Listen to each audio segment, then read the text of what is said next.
Okay, so this is board 9 from Monday night, and it goes past to east here, which was your hand, and you open a spade, which is correct. Passes round to my hand in east, and I have a pretty easy forcing 2 diamond response. 4 plus diamonds, 10 plus points. The rebid here with a balanced 17 count is going to be 2 no trump, and the point range for this is 15 to 19. Normally, when you bid a spade and then bid 1 no trump next, it's going to be 15 to 17, and if you jump to 2 no trump, it's going to be 18 to 19. But here, because partners responded at the 2 level, we don't have the space to do any jumping, and so this 2n now just becomes a stretched out 15 to 19 point range, and it is 100% forcing because you've got at least 15 points. Opposite at least 10 east-west are going to game here. So west just bid 3 no trump in game here. I decided to play it safe, but I think 4 no trump, which is of course the quantitative raise, is pretty sensible here, because even though we only have 14 opposite 15 to 19, and we'd need partner to have 19 to reach that 33 point slam target in no trump, we can add some values for 5 diamonds to the ace king queen. This is probably worth 1 if not 2 extra tricks than what we're counting with just our 14 points. So I don't think it's unreasonable to invite a game here, just saying partner, if you're maximum, go ahead and bid 6 no trump, and that's what 4 no trump would be here. Remember, it would not be Blackwood Roman keycard because East West have not agreed a suit. So this was passed out, and South led the 3 of hearts. When South makes this lead, it's really important to realise that this actually guarantees you a third heart trick. In hearts, you can count the ace and king as 2 top tricks. On this lead though, if you imagine that the queen is with South and they've led away from it, which is very often the case, remember, they lead from length and often from strength against no trump. If we duck from the west hand and play small here, then we will win with the jack or 10 in east, and that will be a third heart trick, right? If, however, we go up with the ace, we will not make a third heart trick if South led away from the queen, because that queen will then be situated over our king jack, and our jaws will be ineffective because they're basically in the wrong place.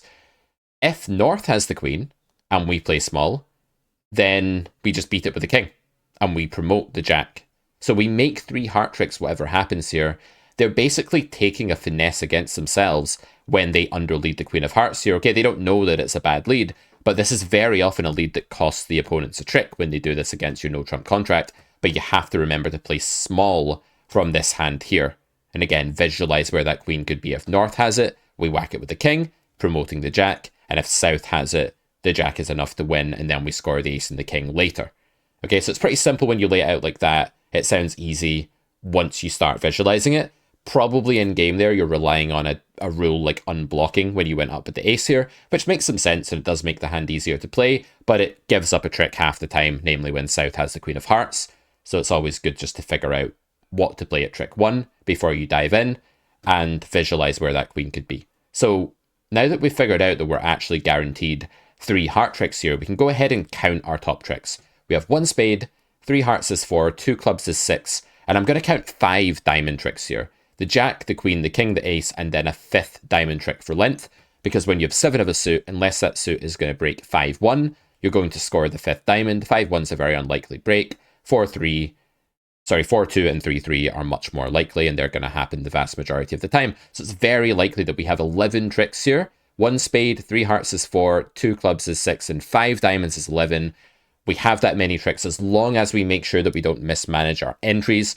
West is a bit deficient in the entry department, right? They only have the ace of hearts to get back in. And so it's just important to make sure that we don't lock ourselves out of the diamond suit as happened in the hand here. Just making sure that we do not leave the west hand for the last time before cashing all of the diamonds, because we will not get back to that hand. If we cash a few diamonds and the ace of hearts, we will no longer be able to access these lovely winners over here in the west hand, and we're going to get a poor score for the board in that case. So if we play it this way, we actually win here with the 10. Okay, they'd probably play the 9 to force out a higher card, but whatever, it doesn't matter. And then you may as well just move on to your diamonds. But what I do here is I'd think about how I might be able to make a 12th trick, right? We've counted the diamonds already, the hearts already, the top clubs and the top spade. How might we make 12? Well, the spade suit could actually bear a 12th trick for us here. And the way that would happen is if North has either the queen or the king of spades, and we're basically going to take a finesse twice. If we lose the first time to South, we just come back to West and repeat that again, but we're going to make sure that we don't do ourselves out of entries, right? We have to manage entries to the diamond suit, and we have to make sure that we cash these diamonds before leaving west for the last time. So let's start by unblocking the Jack of Diamonds. We only need 2 entries to this hand to do this plan, right? So that's going to be sufficient. We have the Ace of Diamonds entry, and we have the Ace of Hearts entry as well. So we're going to play the Jack of Diamonds to unblock. So far, so good. And then we'll play another diamond over here, just cashing our tricks in the right order. Now, we're in this hand for the second last time, right? We will get back with the Ace of Hearts, but this is one of our 2 opportunities to play a spade through. So let's play a spade. We'll play the 9 here. Jack, 10 and 9 are all equivalent. This loses to the king, but that's okay. We're going to repeat this against North, and when North has either the queen or the king, we're actually going to score that 12th trick with the spade finesse. It's called a double finesse when you just play for the honors to be split, you know, for one opponent not to have both of them. What you don't want here is for South to have both spades, but even if that's the case, you're still just going to lose 2 spade tricks, and you're still going to make 11 if you manage your entries properly, so you don't need to worry about this too much. You can't really make less than 11 here unless you block yourself out of the diamonds, as happened in the hand. Okay, so they're going to return something. Let's say they play a heart, which seems to be best. Now we come in with the ace, and this is where we have to be really careful. We are now in this hand for the final time. This isn't what happened in the game, by the way. I think it went a bit differently because you played the Ace of Hearts at trick 1. But if this had happened, we'd now be in this west hand for the last time. We're now going to cash the diamonds before we depart. It's like we have to make sure that everybody is off the train before the train leaves for the final time. That's how I like to think about it when I'm teaching this.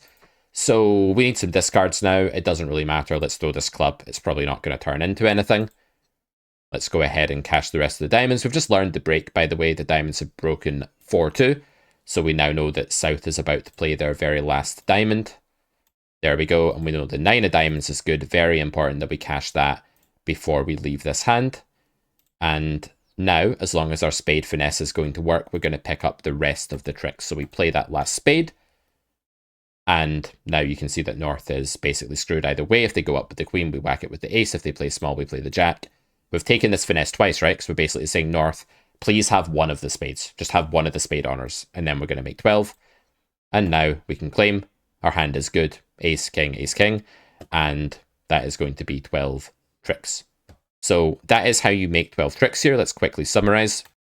Point 1, when they lead a suit for you, they often have an honor. Think about where that honor could be located. And if you can play small in the first hand and run it round to jaws in the last hand to act here, the 4th hand, you are guaranteeing yourself that extra heart trick. Very, very important. Secondly, count your top tricks. You're going to get length tricks from the diamonds here almost always. And then thirdly, the fancy play to try and make 12 is to take this spade finesse twice, accepting that you're probably going to lose one of those times, but that North just has to have either the king or the queen of spades for you to make that trick, that extra trick, the 12th trick.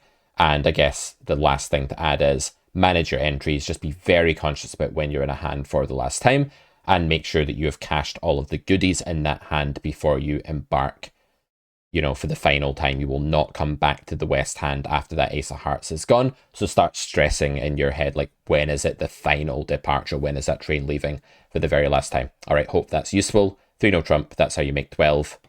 And yeah, let me know if you have any questions.